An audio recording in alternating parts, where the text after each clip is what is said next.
तो ज्यामध्ये तान वरिष्ठ प्राणा वाच, या सगळ्यामध्ये प्राणच हा एक श्रेष्ठत्वात नांदतो आहे. हा जो विभाग येतो तो आपण पुढच्या वेळी पाहणार. त्यातील दुसरा अध्याय आणि त्यातील प्रश्न दुसरा झाला. यातला तिसरा प्रश्नाला सुरुवात करतो. याला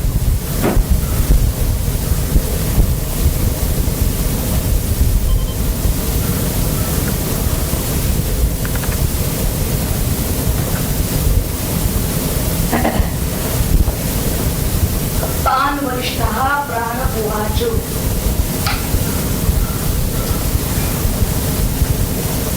मा मोहमा पद्य थाह मेवैत पंचधा आत्मानं प्रविभज्यैत तद्बाणम् अवष्टभ्य विधारयामीति ते अश्रद्धाना बभूव. अन्वय बघूया. तान वरिष्ठाः प्राणाः उवाच. मा मोहम् आपद्यथ अहम् एव पंचधा आत्मानं प्रविभज्य एतद् बाणम् अवष्टभ्य विधारयामि इति ते अश्रद्धाना बभूव. अर्थ बघूया. तान म्हणजे त्या सर्वांमध्ये श्रेष्ठ असलेला वरिष्ठ हा प्राण, श्रेष्ठ असलेला प्राण म्हणाला. वाचा वाच प्राण वाच. काय म्हणाला? मा मोहम आपद्यथ, मोहात पडू नका. मा म्हणजे नको. अहमेव मीच पंचधा आत्मानं स्वतःला 5 प्रकारे विभागून प्रविभज्य विभागून एतत् बाणं या शरीराला अवष्टभ्य आधार देऊन विधारयामी धारण करतो इति असं म्हणाला. कोण? ते अश्रद्धानाः बभूव. परंतु ते कसे होते? श्रद्धा न ठेवणारे झाले. म्हणजे काय? म्हणजे त्यांनी काही त्या इतर देवांनी त्याच्यावर विश्वास ठेवला नाही. तो जो काही म्हणतो आहे त्याच्यावरती त्यांनी काही त्यांना ते पटलं नाही. त्यानं जे काही म्हणतं ते त्यानं काय सांगितलं की वास्तविक या संपूर्ण शरीराला येतात बाणम. बाण हा शब्द आपल्याला आपण पाहिलेला आहे, शरीरासाठी वापरलेला आहे. तेव्हा त्या शरीराला आधार देणारा अवष्टभ्य आणि विधारयामी, त्याला आधार देऊन मीच धारण करतो असं तो जो प्राण सांगतो आहे ते काही इतरांना पटायला तयार नाही. इतर सर्व इंद्रियांच्या ज्या देवता आहे त्यांना ते पटलं. आता या ठिकाणी या रूपक कथेच्या द्वारे पिपलाद मुनींनी आपल्याला प्राणशक्तीचं शरीरातील महत्व काय आहे हे सांगायचं. पंचमहाभूते आणि सर्व इंद्रिये म्हणजे ज्ञानेंद्रिय कर्मेंद्रिय या सगळ्यांच्या मध्ये मीच श्रेष्ठ आहे असा अभिमानानं कलह सुरू झाला. प्रत्येक जण स्वतःला मीच श्रेष्ठ आहे असं म्हणायला लागला. त्यावेळी सर्वांमधील वरिष्ठ असणारा जो प्राण तो त्यांना काय म्हणाला ते या मंत्रात सांगितलेलं आहे. तो त्यांना म्हणतो की तुम्ही उगाच मोहाने म्हणजे अविवेकाने किंवा मोहात पडू नका असं त्यांना म्हणलेलं आहे. तुम्ही अविवेक करू नका, व्यर्थ अभिमान करू नका. प्रत्येक जण मीच श्रेष्ठ असं म्हणतोय. कारण तो प्राण सांगतो की वास्तविक प्राण अपान व्यान उदान समान या पंच अशा तऱ्हेने मी पंचधा झालो. पंचधा 5 ठिकाणी मी स्वतःला विभागून घेतलो आणि या संपूर्ण शरीराला मी आधार दिला. तेव्हा माझे पंचभाग हे इंद्रियांची धारक शक्ती असतात. त्या इंद्रियाची ती धारणा शक्ती असते. तेव्हा प्राणशक्तीच स्वतःचे 5 भाग करते आणि ती पंचमहाभूते निर्माण करते. नुसतंच इंद्रियांना सांगितलेलं नाही तर पंचमहाभूतांना सुद्धा सांगितलेलं आहे. मुळात प्राणशक्ती मधूनच पंचमहाभूतांचाही उद्भव आहे. आणि हीच शक्ती 5 ज्ञानेंद्रिय ही सुद्धा निर्माण करणं ही कार्य करते. अशा तऱ्हेनं संपूर्ण शरीराचा आधार ही प्राणशक्ती आहे. प्राणामुळे तर ते म्हणतात की देहाला अस्तित्व आहे. प्राणानं आता हे जे आपलं म्हणणं आहे ते त्या इंद्रियांना कितीही पटवून दिलं तरी सुद्धा ती इंद्रिय विवेक शून्य असल्यामुळे त्यांना ते पटलं नाही. तरी त्याच्या म्हणण्यावर विश्वास ठेवलेला नाही. कारण असं आहे की आपल्याच अहंकारामध्ये ते मग्न झालेले होते आणि भ्रांत चित्त झालेले असल्यामुळे ते विचार करू शकले नाही. मनुष्याला जेव्हा मोह पडतो, जेव्हा त्याला मोह पडतो त्यावेळी मोह भ्रांती भ्रमजन्य मोह आहे. तेव्हा जेव्हा त्याचं चित्त भ्रांत असतो त्यावेळी तो विचार करू शकत नाही. मग आता यांना धडा शिकवायला पाहिजे. किती त्यांना तुम्ही विचार करा या गोष्टीचा म्हणलं तर काही त्यांना बुद्धी त्यांची काम देत नाही अशा वेळी. मग त्यांना धडा शिकवण्यासाठी म्हणून त्या प्राणानं काय केलं ते मंत्र चौथा. सो अभिमानात ऊर्ध्वम उत्क्रमत इव तस्मिन् उत्क्रामत्यथेतरे सर्वयोत्क्रामन्ते तस्मिंश्च प्रतिष्ठमाने सर्वे एव प्रातिष्ठन्ते तद्यथा मक्षिका मधुकर राजानमुत्क्रामन्तं सर्वा एवोत्क्रामन्ते तस्मैश्च प्रतिष्ठमाने सर्वा एव प्रातिष्ठन्त एवं वाङ् मनश्चक्षुश्रोत्रञ्च ते प्रीताः प्राणं स्तुन्वन्ति. अन्वयात बघूया. सहा अभिमानात ऊर्ध्वम उत्क्रमते इव तस्मिन् उत्क्रामति अथ इतरे सर्व एव उत्क्रामन्ति च तस्मिन् प्रतिष्ठमाने सर्वे एव प्रातिष्ठन्ते तत् यथा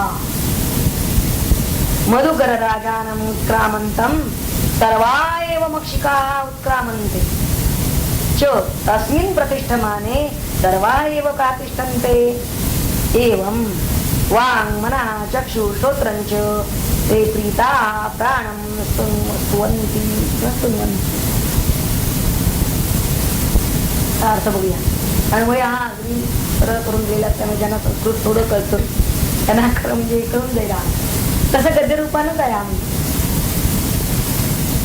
आता या ज्या इंद्रियांच्या प्राणाच्या इंद्रियांनी त्या प्राणानं जे काही सांगितलं होतं त्या मंत्रामध्ये त्याच्या म्हणण्यावर त्यांनी विश्वास ठेवला नाही. म्हणून स्वाभिमानानं हा प्राण जणू काही शरीर सोडून जाण्यासाठी उठला. सहा अभिमानात ऊर्ध्वम उत्क्रमत इव. तेव्हा सर्वांनाही उठावंच लागलं. आणि जेव्हा तो स्वस्थानी आला तेव्हा सर्व स्वस्थानी आले. हरी फक्त वाच्यार्थ बघतोय. जसं उदाहरण दिलं यात कथा म्हणली. प्राणी माशीनं पोळं सोडलं की सर्व माशा जसं पोळं सोडतात आणि ती परत आली की त्याही परत येतात, त्याप्रमाणे मन, वाणी, डोळे, कान इत्यादी इंद्रिये ही प्राणावर प्रसन्न होऊन प्राणाची स्तुती करू लागली. प्रल्हाद मुनींनी या रूपक कथेमध्ये अनेक भाव अगदी तरलपणे व्यक्त केलेले आहेत असं म्हणूया. म्हणजे आपल्याला कदाचित शंका येईल की आपणही खरोखर एक सिद्धांत ग्रंथ वाचतो आहोत, तर इतकी यामध्ये त्यांनी सौंदर्य म्हणा किंवा माधुर्य म्हणा त्या कथेच्या रूपाने सांगून किंवा त्या मधल्या त्या दृष्टांत वगैरे अलंकाराने रूप दृष्टांत किंवा असे जे अलंकार इथं आलेले आहेत भाषेचे, त्यातून एक प्रकारचा गोडवा म्हणजे जरी तत्व सांगायचं असलं तरी सुद्धा ते गळी उतरवताना अत्यंत त्यामध्ये प्रासादिकता जशी आलेली आहे तसे माधुर्य आलेलं आहे. बघूया आपण. जणू त्यांनी यातील प्रत्येकाला व्यक्तित्व दिलेलं आहे असं म्हणून.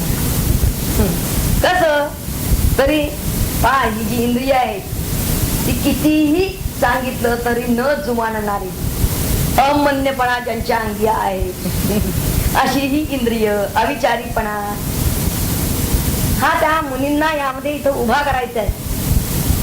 तो त्यांनी बरोबर तंतोतंत उभा केलेला आहे. तसंच त्यांची जागा त्यांना दाखवून देण्यासाठी त्या प्राणानं तो आणलेला आव तो सुद्धा इव या शब्दातून त्यांनी व्यक्त केलेला आहे. कारण हा प्राण निघून चालला असं नुसतं म्हणलेलं नाही त्यांनी, तर तिथं ते म्हणतात उत्क्रमते इव, जणू काही तो निघाला. म्हणजे लटकं जसं असतं रागावणं वगैरे ते खरं तर प्रेमापोटीच असतं. आणि हे सुद्धा शेवटी सर्व इंद्रियांना ज्यावेळी कळलं त्यावेळी प्रीतः या शब्दामधून आपल्याला पिपलाद म्हणून ते दाखवून दिलेलं आहे. तुम्ही माझं ऐकत नाही तर मी जातोच असं म्हणून उठून चाललेला प्राण. कशी व्यक्तिमत्व त्यांनी उभं केलेली आहे त्यामध्ये पहा. सर्वांना त्यांच्या शक्तीचा आपल्या शक्तीचा प्रत्यय आणून देणारा प्राणामुळेच शरीराचं अस्तित्व आहे हे पटल्यावर मग मात्र सर्व इंद्रिय त्याची स्तुती करायला लागतात, त्याची वाहवा करायला लागतात. प्राण शक्ती विना सर्व इंद्रिय निष्प्रभ आहेत, ती निष्क्रिय होतात हे पटल्यावर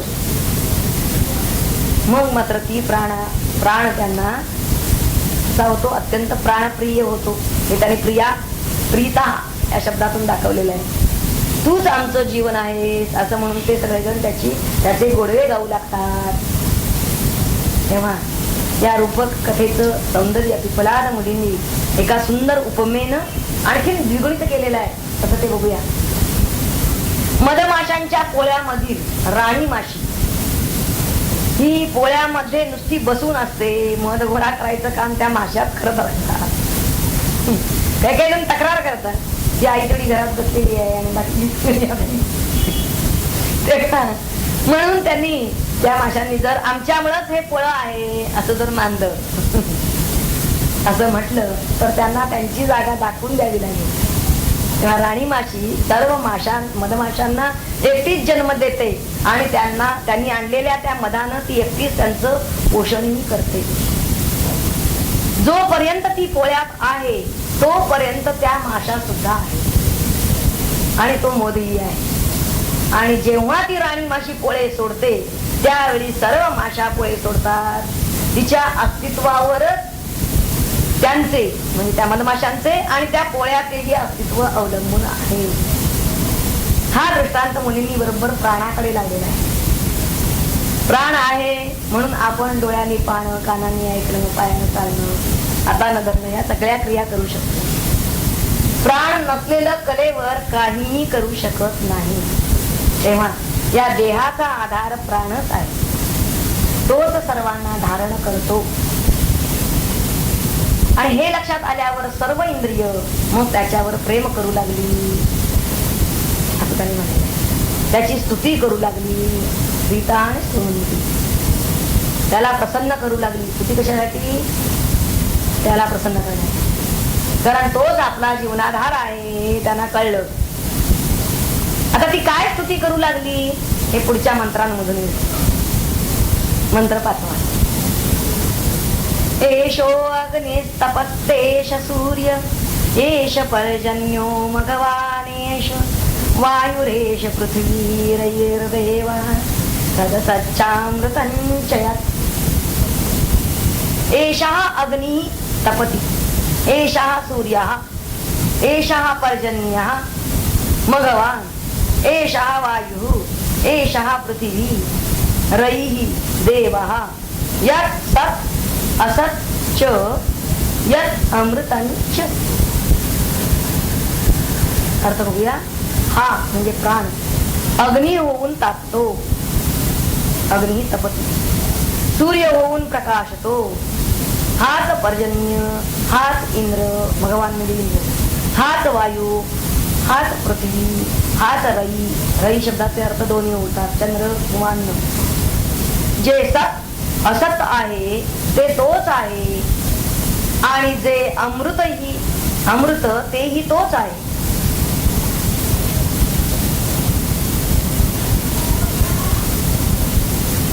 प्राणाचं सर्वधारकत्व लक्षात आल्यानंतर सर्व इंद्रिय ते प्राणाची स्तुती करू लागलेली आहे. ते म्हणतायत हात अग्निरूपानं प्रज्वलित होतो. पहा, कुठलाही अग्नी पेटवायचा असेल तर तिथं प्राण पाहिजे. आपल्याला लहानपणीचं प्रयोगशाळेतला प्रयोग माहितच, मेणबत्ती पेटवून ठेवायची, नंतर मग त्याच्यावर ते काच किंवा काही तेला उपडा लावायचा, थोड्या वेळाने मेणबत्ती का विजली हा परिचित प्रश्न असायचा. तेव्हा प्राण हाच अग्निरूपानं प्रज्वलित होतो. त्यातला प्राणशक्ती जर काढून घेतली तर अग्नी नाही. तसंच हात सूर्यरूपानं प्रकाशतो, हात पर्जन्य रूपानं वर्षाव करतो, इंद्र रूपानं हात प्रजापालन करतो, हात वायू रूपानं वाहतो, हात पृथ्वी रूपानं सर्वांना धारण करतो. जडांना जीवांना सर्वांना हात आधार आहे. हात रई आहे. रई म्हणजे हात चंद्र रूपानं औषधींना, औषधी म्हणजे वनस्पती धान्यादी, त्यांना तोच अमृत पुरवतो. म्हणून अन्न खाऊन सर्व प्राणी पुष्ट होता. तेव्हा हात सर्व जगताचा देव आहे. देव हा हात मूर्त आणि अमूर्त, सत आणि असत वस्तू होय. सत म्हणजे आकार ज्याला आहे, आकारासहित, आणि असत म्हणजे आकार रहित. याचा अर्थ स्थूल जी महाभूत आहेत त्यांना मूर्त असं म्हणलेलं आहे. आकार घेऊन आलेली कुठली, पृथ्वी, आप, तेज मूर्त रूपात आहे. आणि स्थूल सूक्ष्म जी महाभूत आहेत ती अमूर्त म्हणलेली आहे. कोणती, वायू आणि आकाश अमूर्त आहे. पण स्थूल काय आणि सूक्ष्म काय, दोन्हीही विनाशीच आहेत. तेव्हा सर्व नाशवंत गोष्टींचा आधार हा प्राण आहे. जसा तो नाशवंत गोष्टींचा आधार आहे तसाच तो अविनाशी सुद्धा आहे. म्हणजेच अमृत आहे, म्हणजेच सर्वांचा विधारक आहे.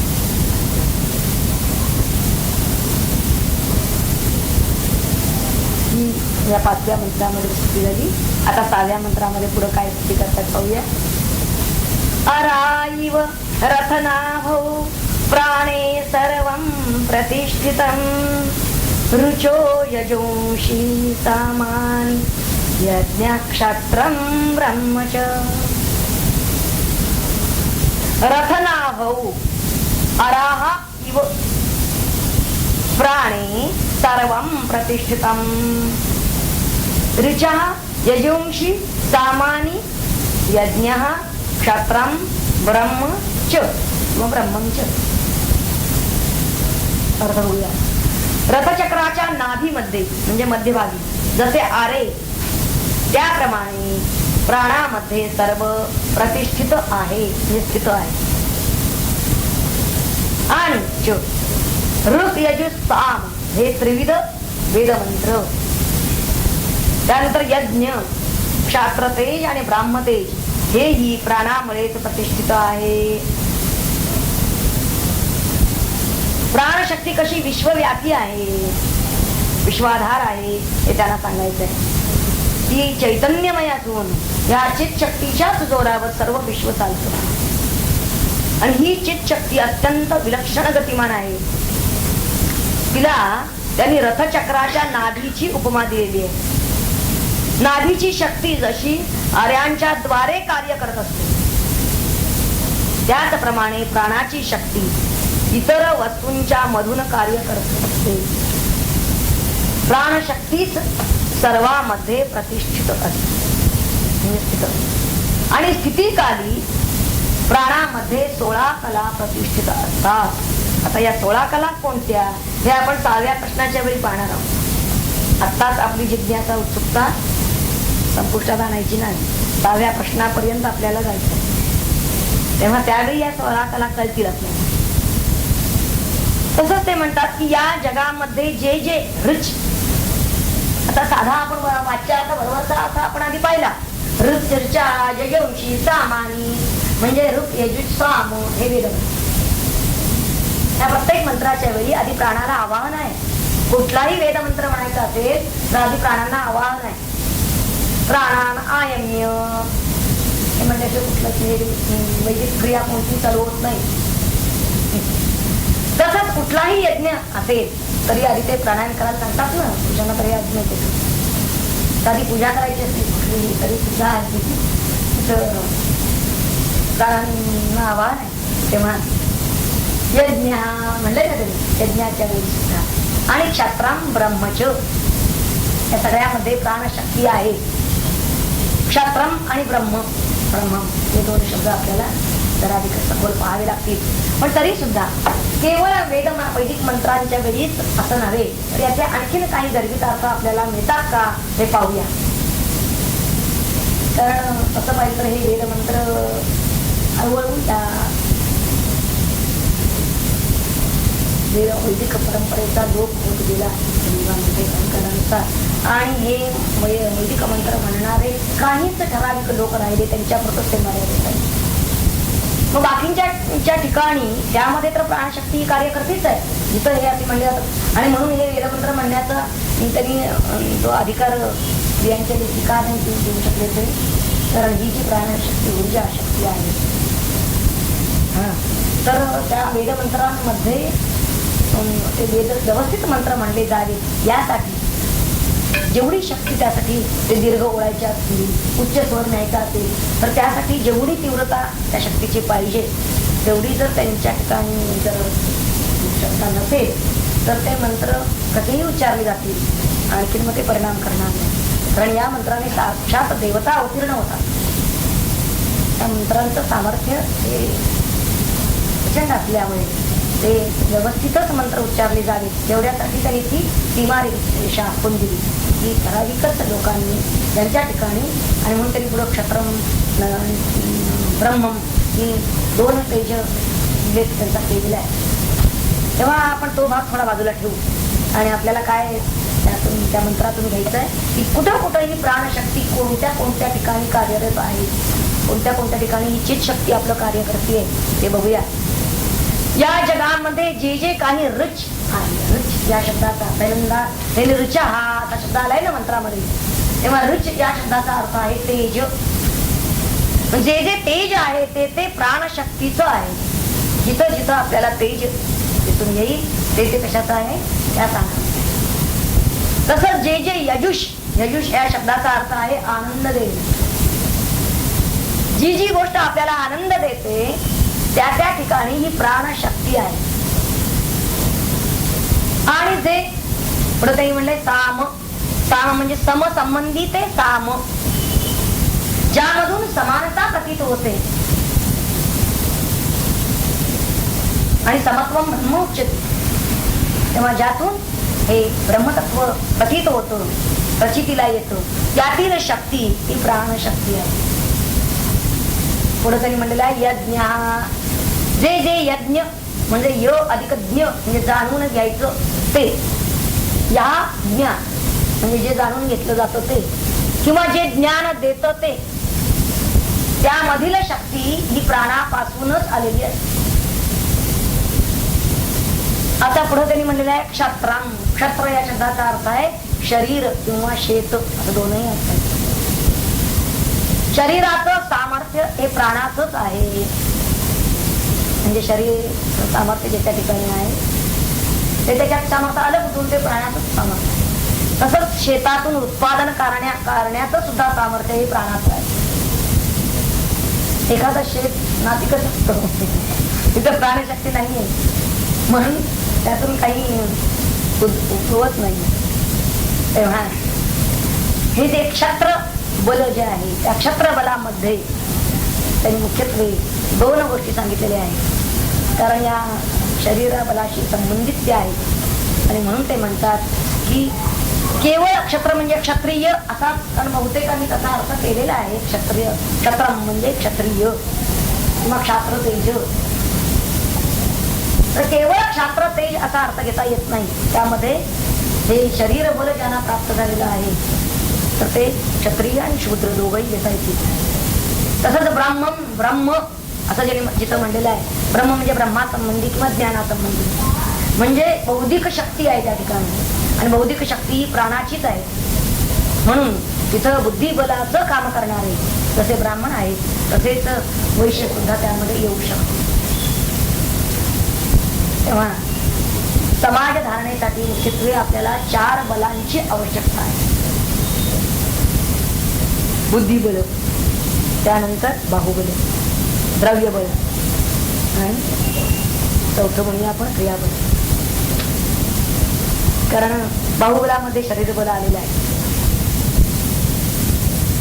जसं 4 वर्ण जे कोणी सांगितलेले आहेत 4 वर्णांमध्ये ते बुद्धिबल किंवा ज्ञानबल जे आहे ते त्या ब्राह्मणांच्याकडे, बाहुबल हे या क्षत्रियांच्याकडे आहे, द्रव्यबल या वैश्यांच्याकडे आहे आणि जे कर्मबल म्हणतात क्रिया तर ते शूद्रांच्याकडे. तेव्हा आता दगड फोडायचं काम एखाद्या ब्राह्मणाला जर सांगितलं तर त्याच्यानं होणार नाही ते लाकडं फोड म्हणजे. ही जी बल आहे त्या आहे ना आणि या सर्वही समाज धारणेसाठी या 4ही बलांची अत्यंत आवश्यकता आहे. तेव्हा पण या सर्व शक्ती मात्र ही जी बल आहे ती सर्व बल ही प्राणातूनच उगम पावतात. त्या प्रत्येकाला प्राणाची अत्यंत आवश्यकता आहे. प्राणशक्तीची प्रत्येकाच्या ठिकाणी प्राणशक्ती आहे. ती त्या तऱ्हेनं कार्यरत झालेली आहे आणि म्हणून कुणाच्याही कार्याबद्दल कमी जास्तपणा इथं नाहीये. कुणाच्याही कार्याचं हे कार्य उच्च हे कार्य नीच असं होऊ शकत नाही. समजा एखाद्या समाजामधले सगळे भंगी जर एक दिवस रजेवर गेले म्हणजे अजिबात आम्ही आमचं काम करणार नाही म्हणजे आता हल्लीच्या काळामध्ये ते अंडरग्राऊंड सगळं झालंय ते सोडून. पण एक काळ असा होता की भंगी संपावर जायचा काय दुर्गंध व्हायचं संबंध शहरात त्यांनी. म्हणजे कुठल्याही कुठलंही कार्य जे आहे त्यांनी काय म्हणलंय हे का सांगायचंय त्यांना तर सगळ्या ठिकाणी प्रत्येक कर्माच्या ठिकाणी प्रत्येक सामर्थ्याच्या ठिकाणी जिथं जिथं अशी बल दिसतात आपल्याला जिथं जिथं असं कार्यरत झालेलं बल दिसतो त्याच्या मुळाशी ही चित शक्ती आहे ही प्राणशक्ती आहे आणि ती सर्वांमध्ये समानच आहे. प्राणी समच आहे. तेव्हा तिकडे मनुष्याचं लक्ष पाहिजे. प्रत्येकाच्या ठिकाणी हे प्राणशक्ती आहे हे लक्षात त्याला घ्यायला पाहिजे. म्हणजे मग त्याचा भेदच डोक्यातून जाईल. आपोआप उच्च नीच भावच आपोआप नाही तर सगळ्यांचा आधार सगळ्यांना सामर्थ्य पुरवणारा कोण जर असेल तर हा प्राण आहे. ती अनादी अशी शक्ती चित शक्ती आहे आणि तीच सगळ्यांचा आधार आहे. आपल्या सर्वांचा आधार ही चित शक्ती आहे. हे जेव्हा मानवांना कळायला लागेल त्यावेळी आपोआप त्यांच्यामध्ये ही समता नाही. त्यासाठी वेगळे प्रयत्न करायला मिळणार. तेव्हा आपण वर्धानंद भारती विचाराचे राहिले असते. ताण वरिष्ठ ताण हा पासून सुरू करूया. 3रा मंत्र. सहजपणे त्या सर्वांमध्ये श्रेष्ठत्वाने प्राण नांदे तो म्हणे का उगे छंदे भांडता हो एकमेका मोहात व्यर्थ पडू नका नको तुम्हाची काही शंका. म्हणजे तरी हे जे आधी भांडण सांगितलेलं आहे ना ते तेवढ्यासाठीच सांगितलेलं आहे. कशी माणसं सुद्धा एकमेकांमध्ये भांडतात तर ते इंद्रिय भांडतात हे त्यांचं रूपक आहे. मोहात व्यर्थ पडू नका नको तुम्हाची काही शंका प्रासादाची खांब देखा असा जरी देहाते कार्यकारणाचा संघात शरीर ज्याची म्हणतात दृढता देतो तया प्रत नीच 5 प्रकारांनी प्राण व्यान उदान समान आणि अपान असा स्वये विभागून करी धारणा देहाची प्राणे निश्चय सांगितले तेन कोणा मानवले तुच्छतेने नाकारिले अहंकारे सर्वांनी. पुढे आता प्राणानं काय म्हणलं. इंद्रियांचा पाहून अभिमान हृष्ट झाला ते प्राण म्हणे यांना यांचे स्थान भाग आहे दाखविणे शरीराचे व्यापार चालती प्राणबळावर याचा न करिता विचार जरी हे का वागतील तरी आपुले विषय सुख मानितील हे प्रमाण देत एक विघाततेने निशंक आरोग्याचा स्वास्थ्याचा माझ्यासाठी मला काही प्रतिष्ठाही हवी नाही परी कळणे इष्टयाही देह चाले कुणामुळे ऐसा करूनी विचार प्राण जाऊ पाहे वर. त्या प्राणाचं व्यक्तिमत्व कसं उभं केलं पाहते. थोडेसे सोडून शरीर तेव्हा झाली पंचायत प्राणा सवेत ओढली इंद्रिये ही गेली सगळी कार्यक्षमता मावळली जणू मुकली स्वस्थान. मधमाशांच्या पोळ्यातून उडून गेली तरी राणी, तरी तिच्या मागुनी उडावे लागे माशांना. राणी कोशात असल्यावर माशा होती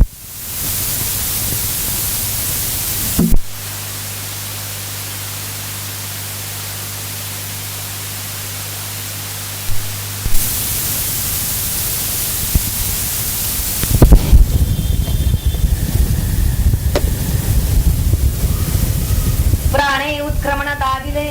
तदा चांगले लक्षात आले, सर्व इंद्रियांना उमगले प्राण चालवी देहासी. वाणी मन डोळे कान सारी अंता सोडून प्राणाप्रती गेले शरण, स्तुती करीती प्राणाची.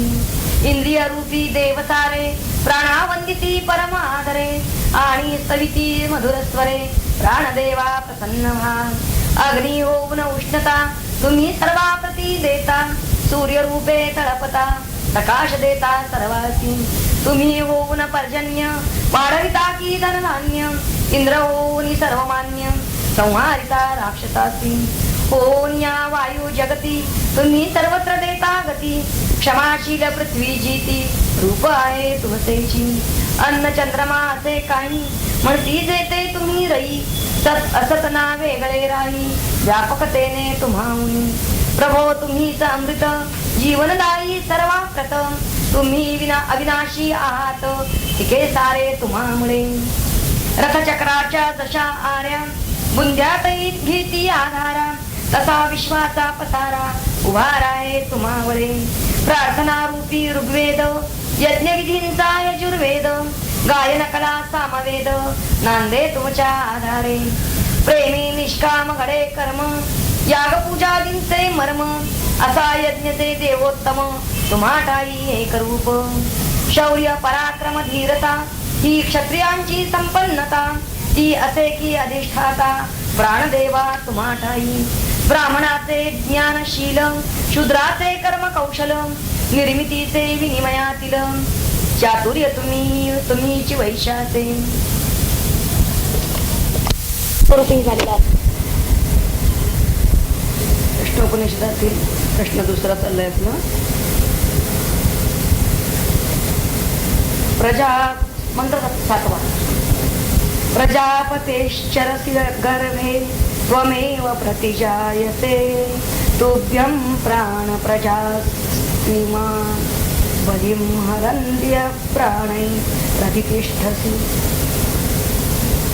प्राणाची स्तुती करायला गेले सर्व देव. अन्वयादी पाहूया या मंत्राचा. हे प्राण, प्रजापती त्वम एव गर्भे चरसि प्रतिजायते, तू इमा प्रजा तुभ्यं बलिं हरन्ति या प्राणी प्रतिष्ठसी.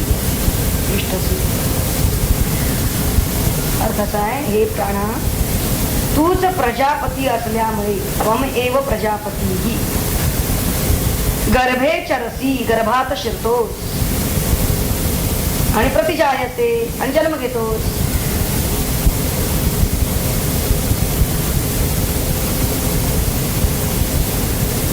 यहाँ प्राणही प्रतिष्ठसी म्हणजे प्राणरूपाने तूच शरीरामध्ये राहतोस. म्हणून इमा प्रजा सर्व प्राणी मात्र तुभ्यम तुलाच बलिं मारंती बली देतात, बली अर्पण करतात.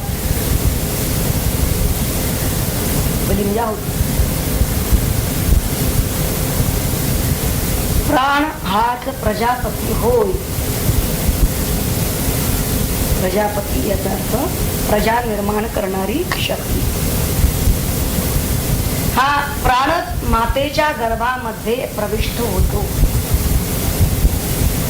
आणि तोच अपत्य रूपाने जन्मतो. जणू मात्या पित्यांचं प्रतिरूपच प्रतिजायते असं म्हणलं आहे. मात्या पित्यांचं प्रतिरूपच आहे. सर्व प्राणी मात्र चक्षुरादी द्वारांनी रूपादी विषय रूप जी काही बली, तिला बली असं म्हणलेलं आहे. प्रत्येक इंद्रिय ते आपला आपला विषय ग्रहण करत असतो. ते त्याचं ग्रहण करणं म्हणजे जणू काही या प्राणाला त्यानं बली म्हणजे आहुती अर्पण केली आहे, यालाच ते अर्पण करतात. कारण प्राण हाच खरा भोगता आहे, इतर सर्व हे त्याचे भोज्य आहे. प्राण नसेल शरीर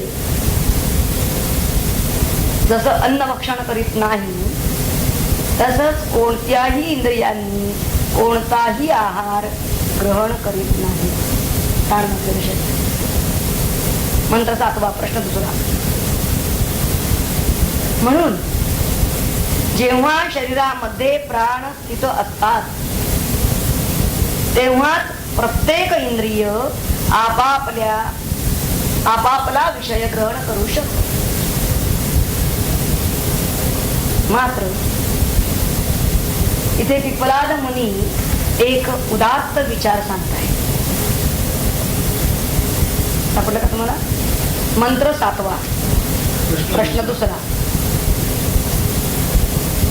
प्रत्येक इंद्रिय जो विषय ग्रहण करतं ते प्राणासाठीच, म्हणजे त्याला आहुती देण्यासाठीच असं इथं म्हणलेलं आहे. म्हणजे त्या प्राण्याचीच पूजा करण्यासाठी, जणू काही त्यालाच भेट काहीतरी उपहार देण्यासाठी, जणू त्याचीच स्तुती करण्यासाठी. का स्तुती? तर तोच प्रसन्न राहावा म्हणून. कारण प्राण अप्रसन्न राहिले तर कुठलंच इंद्रिय टिकू शकणार नाही, कुठल्याच इंद्रियाला आहार मिळणार नाही. म्हणून इथे प्रत्येक प्राण्याची भोगत्याची भावना नाही कोणताही विषय ग्रहण करताना, तर जे आहे ते ज्याच्यामुळं आहे, ज्या प्राणामुळे आपल्याला हे ग्रहण करता येतं, त्याच्या सामर्थ्यामुळे, शक्तीमुळे आपल्याला हे सर्व विषय ग्रहण करता येतात. तेव्हा ते ज्याचं आहे त्यालाच समर्पण असो असा भाव आहे.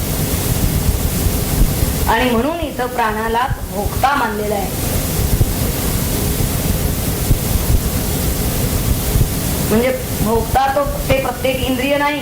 एरवी मनुष्याचं काय होतं, त्या पिपलाद मुनींना काय सांगायचं यातून ते पहा. तर प्रत्येक इंद्रियानं तो घेतलेला आहार, म्हणजे डोळ्यानं पाहणं, कानानं ऐकणं वगैरे, त्या इंद्रियाचा तो आहार जेव्हा ते इंद्रिय सेवन करत असतं. आता ज्याला आहार सेवन करतो तो जो खाणारा आहे त्याला भोगताच म्हणतात. परंतु इथं तो आहार सेवन करत असताना ते इंद्रिय जे काही त्यांनी ग्रहण केलेलं आहे ते त्या प्राणालाच अर्पण करतात, जणू काही त्याला देण्यासाठी म्हणून. का ग्रहण करतो आहोत? तर त्याला देण्यासाठी म्हणून, असा भाव आहे इथे. त्यांनी प्राणालाच भोगता मानलंय, स्वतःला भोगता मानलेलं नाही. आणि जो भोगता असतो तोच करता असतो. तेव्हा आपला कर्तृत्व अहंकार घालवण्याचा याहून सोपा उपाय कोणता आहे? मुळात आपण भोक्तृत्व सोडणं. म्हणून सदैव गीतेनं फलाशा सोडा, फलाशा सोडा सांगितली ते एवढ्यासाठी. ती जर फलाशाच नसेल, भोक्तृत्व भावच नसेल, तर आपोआप कर्तृत्व भाव गळून पडतो. कारण जे आहे ते त्याचे. म्हणून त्वदीय वस्तू, गोविंद हे कंसा इथं प्राण म्हणायचंय. तुभ्यम समर्पये, तुझेच सारे तुला अर्पित. तुझं भगवद्गीतेमध्ये म्हटलेलं आहे, ब्रह्मार्पणम ब्रह्मवीर ब्रह्मागणो ब्रह्मणाहुतम ब्रह्मैव तेन गंतव्यम ब्रह्म कर्म समाधिना.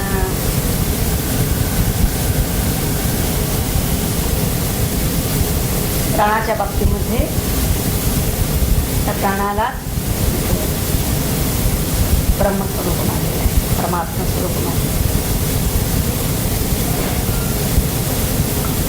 आणि म्हणून त्याला सर्व अर्पण करणं, समर्पण करणं हा भाव आहे.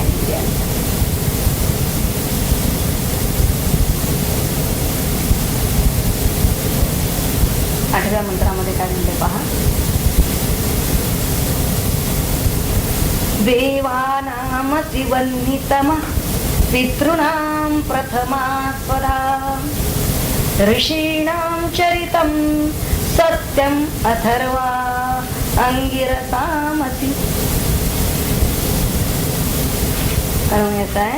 देवानां वह्नितमः असि पितॄणां प्रथमा स्वधा अथर्व अंगिरसं ऋषीणां सत्यं चरितम् असि. अर्थ बघूया आधी वाच्यात. देवांचा उत्तम भाव्यवाहक अग्नी, वन्नी म्हणलेला आहे. वन्नीतम म्हणजे उत्तम, तम ही सुपरलेटिव्ह डिग्री लावली. वन्नी अग्नी कोण आहे? देवांचा हव्यवाहक आहे. हवी यज्ञामध्ये जे अर्पण केल्या जातात स्वाहाकार करताना देवांच्यासाठी स्वाहाकार केला जातो, पितरांसाठी स्वधाकार केला जातो. तेव्हा इथं स्वाहा म्हणून ज्याला अर्पण केलं जातं ते जे हवी आहे ते हवी ते वाहून नेणारा, ते देवांना नेऊन पोचवणारा कोण आहे? अग्नी. तर तो अग्नी तूच आहे असं प्राणाला इथं म्हणलेलं आहे. प्राणाला स्तुती करताना असं म्हणलेलं आहे की देवांचा उत्तम हव्यवाहक तूच आहे. आणि पितृणां प्रथमा स्वधा, पितरांची पहिली आहुती म्हणजे स्वधा तूच आहे. अथर्व अंगिरसम ऋषीणां सत्यम चरितम असि. अथर्व अंगिरस ऋषींकडून आचरलं जाणार सत्य असि तूच आहे. आता या दुसऱ्या ओळीचा हा वाच्यार्थ सांगितला, पण त्याला त्याचा एक सूचित असं लक्षार्थ आणि तुला तो पाहणं फार महत्वाचं आहे. तो आधी बघूया. दुसऱ्या ओळीचा अर्थ आधी बघूया. ऋषीणाम असा शब्द एक आलेला आहे. ऋषी शब्दाचा अर्थ आहे जाणे. ऋषीणाम म्हणजे जाणाऱ्यांची. काय? चरितम. चरितम म्हणजे चेष्टितम. शांकर भाषेला धरून अर्थ सांगितले जातात, एवढं लक्षात ठेवा. अर्थात चेष्टितम म्हणजे हालचाल. सर्व हालचाल प्राणामुळेच होते आणि म्हणून प्राणच ऋषीणाम चरितम आहे. शिवाय तो अथर्व अंगिरसांचे सत्य होय असंही म्हणलेलं आहे. याचा अर्थ काय पाहूया. अथर्व म्हणजे अढळ, अधिक थर्व, थर्व म्हणजे जाणे, न जाणार असं तत्व म्हणजे अथर्व. तेच सत्य होय. कारण सत म्हणजे असणे, जे सदैव आहेत, अर्थात जे अढळ आहे. म्हणजे देहात कितीही केव्हाही आणि कुठेही बदल जरी झाला तरी सुद्धा जे तत्व अढळ राहत ते अथर्व आणि तेच सत तत्व किंवा सत्य म्हणजे प्राण. आपल्या देहात जन्मल्यापासून शेवटपर्यंत कितीतरी बदल होत असतो. देह कुठेही राहो, कसाही राहो, कोणत्याही स्थितीत राहो, परंतु प्राणात काही बदल होतो का? म्हणजे प्राणतत्व हे अढळ तत्व आहे. तेच आपल्यातलं सत तत्व आहे, सदैव असणार आहे. आज प्राण आहेत उद्या नाहीत असं नाही. तसं देहाच्या इतर अवयवांचं सांगता येत नाही. आज आहे पण उद्याला राहिलंच असं सांगता येत नाही. परंतु प्राण मात्र सदैव आहे, सत. आणि प्राणात कधीही बदल होत नाही म्हणून मी त्याला अढळ म्हणलेलं आहे. आता अंगिरस असा एक शब्द आलेला आहे. अंगिरस म्हणजे अंगातील रस. आपल्या अंगामध्ये जे अढळ तत्व आहे तेच अंगिरस म्हणजे अंगातील रस तत्व होय.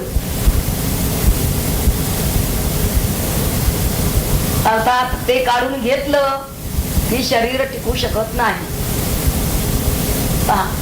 शरीरामधलं रसतत्व निघून गेलं की शरीर पडतं. आणि ते तत्व म्हणजेच प्राण तत्व. प्राण नसेल तर अंगामध्ये रस सुद्धा शिल्लक राहणार नाही.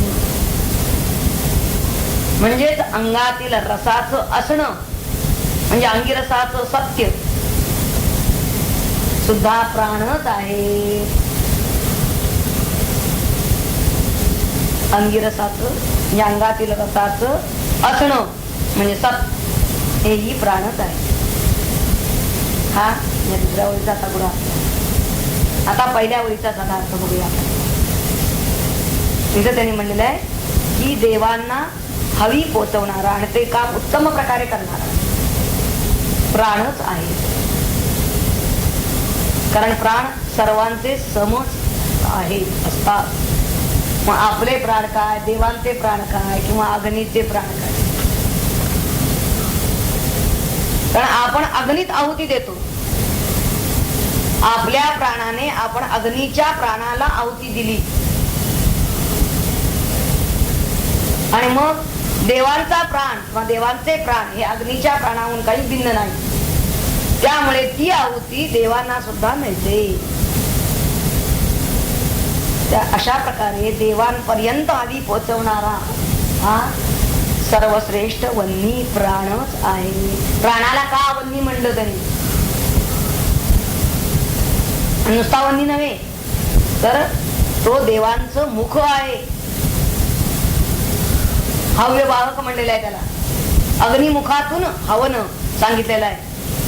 देवांना जर आपल्याला अर्पण करायचं असेल तर अग्निमुखात टाकलं तर ते देवांना मिळतं, नाहीतर नाही मिळत.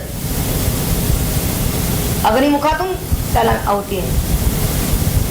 आता तसंच पितरांना दिलेली जी आहुती आहे तिला स्वधा असं म्हणतात. आणि ही आहुती म्हणजे ही प्राणच.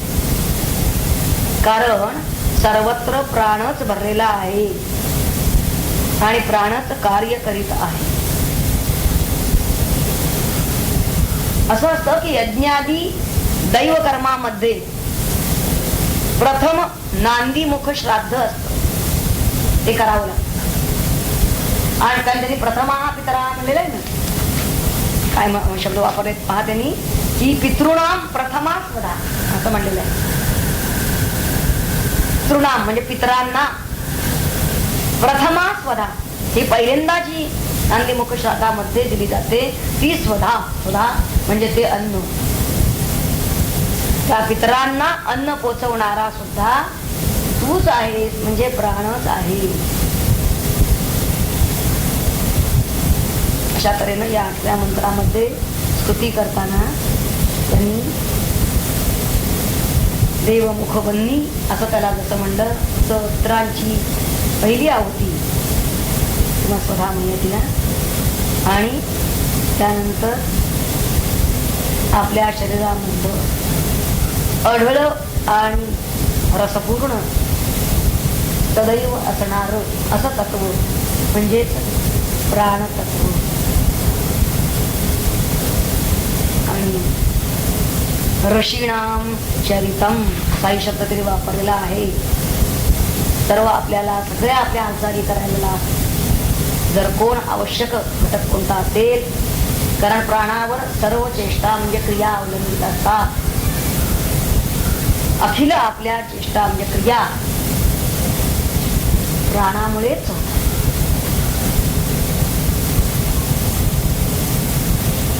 आता 9वा मंत्र बघूया.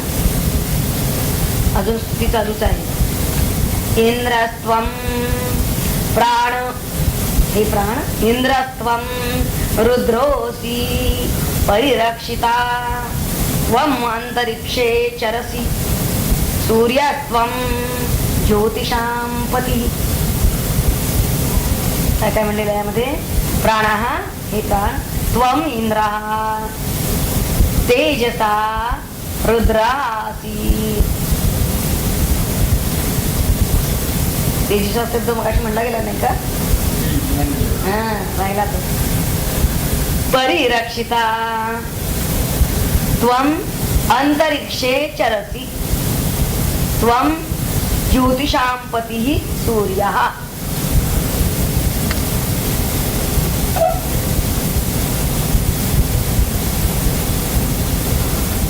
पाहूया. हे प्राणा, तू इंद्र आहे, तेजाने तू रुद्र आहे, सर्वतः रक्षण करणारा परिरक्षिता तूच आहे. तू अंतरिक्षात संचार करतोस. ज्योतिषपती सूर्य तूच आहे. स्पष्टीकरण बघू आता. शंकर भाष्याला धरून आपण आधी अर्थ पाहूया. त्वम इंद्राहा, कारण या मंत्रांचे अर्थ केली स्वबुद्धीने लावून चालत नाही. तेवढी आपली बुद्धी परिणत प्रज्ञ झालेली पाहिजे, मग जरूर लावा अर्थ. मला वाटतं म्हणून असं जर म्हणायला गेलं तर मग त्या उपनिषदकारावर, त्या टिपलाद मुलींवर अन्याय होतो. त्यांना काय म्हणायचंय ते राहतं बाजूला आणि आपलंच मत पुढे येतं. आणि हे कोणी म्हटलेलं आहे, टिपलाद मुनी सांगताय. तेव्हा शंकर भाष्यामध्ये इंद्रा या शब्दाचा अर्थ त्वम इंद्रा म्हणजे परमेश्वर त्वम असा अर्थ दिलेला आहे भाष्यामध्ये. परमेश्वर इंद्र म्हणजे परमेश्वर, की जो या सृष्टीचा निर्माता आहे. तूच सृष्टीकर्ता परमेश्वर आहे. तेजसा म्हणजे वीर्येण असा शब्द दिलाय त्यांनी, अर्थ त्याचा वीर्येण. आणि रुद्रोसी म्हणजे संहारांनी जगात असं ते म्हणतात आचार्य. आपल्या वीर्याने म्हणजे तेजाने तू जगाचा संहार करणारा रुद्र आहे.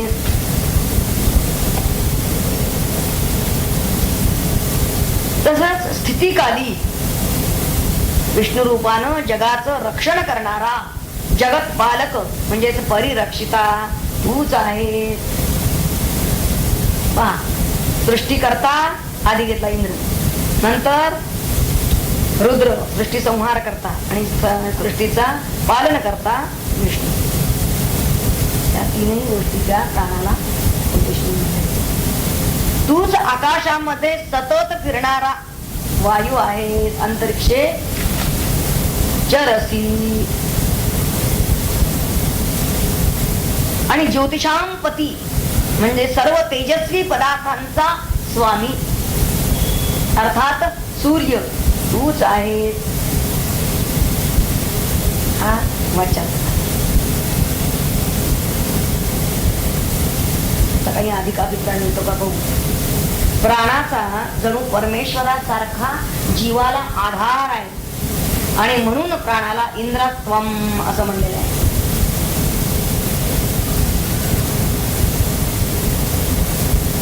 रुद्र म्हणजे रडवणारा, रुद्र शब्दाचा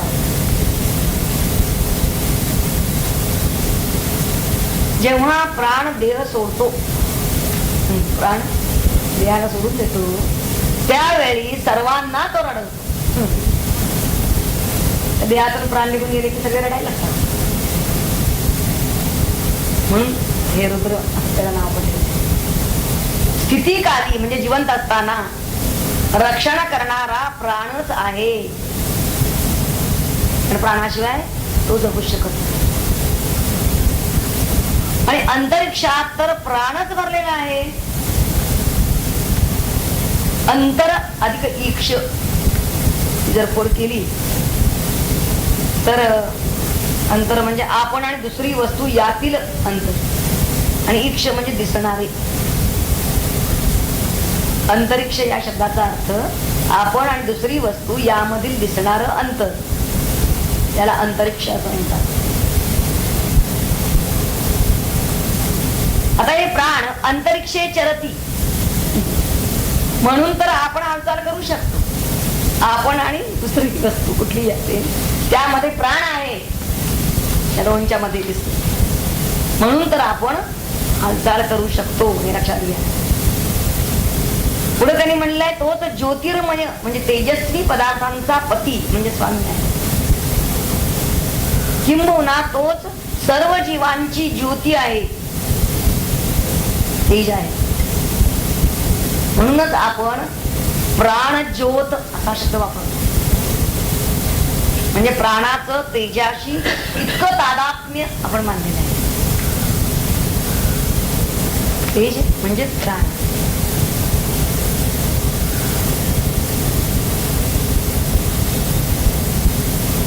पुढचा मंत्र बघूया. मंत्र 10. यदा त्वमभिवर्ष वर्षस्य मे धेमः प्राणते प्रजा आनंदरूपा तिष्ठन्ति कामायान्नं भविष्यतीति. यदा त्वम् अभिवर्षसि अथ इमाः प्रजाः प्राणते कामाय अन्नं भविष्यति इति.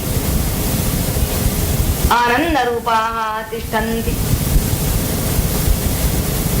अर्थ बघूया. तू यदा जेव्हा अभिवर्षसी वर्षाव करतोस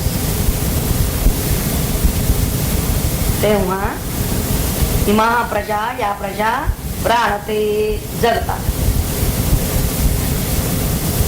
आणि कामाय अन्नम भविष्यती आम्हाला यथेच्छ अन्न होईल इति. म्हणून आनंद रूपा तिष्ठन्ति आनंद रूप होतात. कोण? इमा प्रजा या प्रजा सर्व प्राणी. थोडा अधिक अर्थ बघूया. हे प्राणा तू पर्जन्य रूपाने जेव्हा पाऊस पाडतोस तेव्हा अन्नाची समृद्धी होऊन सर्व प्रजा प्राण धारण करते. त्याशिवाय जगू शकत नाही पाण्याशिवाय आणि अन्नाशिवाय. आपल्या इच्छेप्रमाणे अन्न समृद्धी होणार. या आनंदाने सर्वजण सुखाने जगतात. सर्व प्रजा सुखाने जगतात. पर्जन्याचे आता पर्जन्याच्या बाबतीमध्ये जर आपण पाहिलं तर विज्ञान धरून असं आहे की पर्जन्याचं म्हणजे त्या पाण्याचं बाष्पीभवन आणि सांद्रीभवन ह्या दोन्ही क्रिया प्राण तत्वामुळेच घडून येतात. आणि शिवाय सांद्रीभवनाच्या नंतर पुन्हा त्याचं पर्जन्य धारेमध्ये पाण्यात जलात परिवर्तन होणं ही सुद्धा क्रिया प्राणशक्तीमुळेच घडून येते. आणि पर्जन्य सर्वच जीवसृष्टीला आनंद देतो. पाऊस आल्यानंतर किंवा पाऊस पडायला लागला किंवा पाऊस येणार असं वाटलं तरी मेघ म्हणजे बाग बघून ते मोर सुद्धा नाचायला लागतात. लहान मुलं तर पावसात नाचते. आनंद दर्शवण्याचा तेव्हा पर्जन्य हा सर्व सृष्टीला आनंद देतो, अन्न देतो आणि सुखी करतो. हे पर्जन्य रूप हे प्राणा तुझंच आहे. पर्जन्य रूपाला प्राणरूप मानले आणि हे अन्नरूप सुद्धा हे प्राणा तुझंच रूप आहे. तूच सर्वांचा आनंददाताही आहे. सर्व जीवमात्रांना जगण्यासाठी पाणी आणि अन्न म्हणजे वनस्पती यांची आवश्यकता आहे. आणि हे दोन्हीही प्राणामुळेच त्याला प्राप्त होतात सर्व जीवमात्रांना. म्हणून पर्जन्यदाताही तोच आणि अन्नदाताही तोच. हे दोन्हीही मिळाल्यामुळे होणारा आनंद ही त्यानंच दिलेला आहे. म्हणून आनंददाता ही तोच आहे असं म्हणतात. थोडक्यात या या मंत्रामधून आपल्याला कृतज्ञता व्यक्त करायची आहे. त्या प्राणामध्ये कृतज्ञतेचा भाव या मंत्रामध्ये आलेला आहे. सर्वांना भारतीची टीका सर्व मंत्रांवरती पाहूया.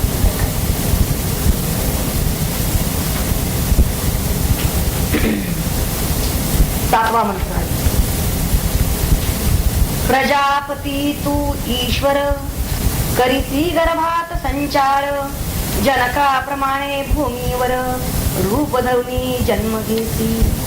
सिंहापोटी सिंहोसी क्षुद्र कीटक कीटासी प्रज्ञावंत जो विशेषी मनुष्य तोही मूर्ती तुझी सर्व इंद्रिये तुझी प्रजा अयांचा तू ससी राजा करभारा देऊन तुझा मानांनी करीतो की इंद्रिये आदरे बोलती प्राणदेवा तुझी शक्ती क्षमता देते आम्हा प्रती राहोनिया आम्हा तवे.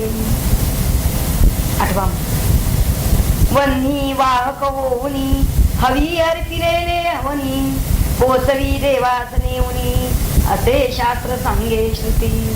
अग्नीपेक्षा चांगले काम तू करीसी भले सर्व प्राणे अर्पिलेले देवा पोचे निश्चयाने.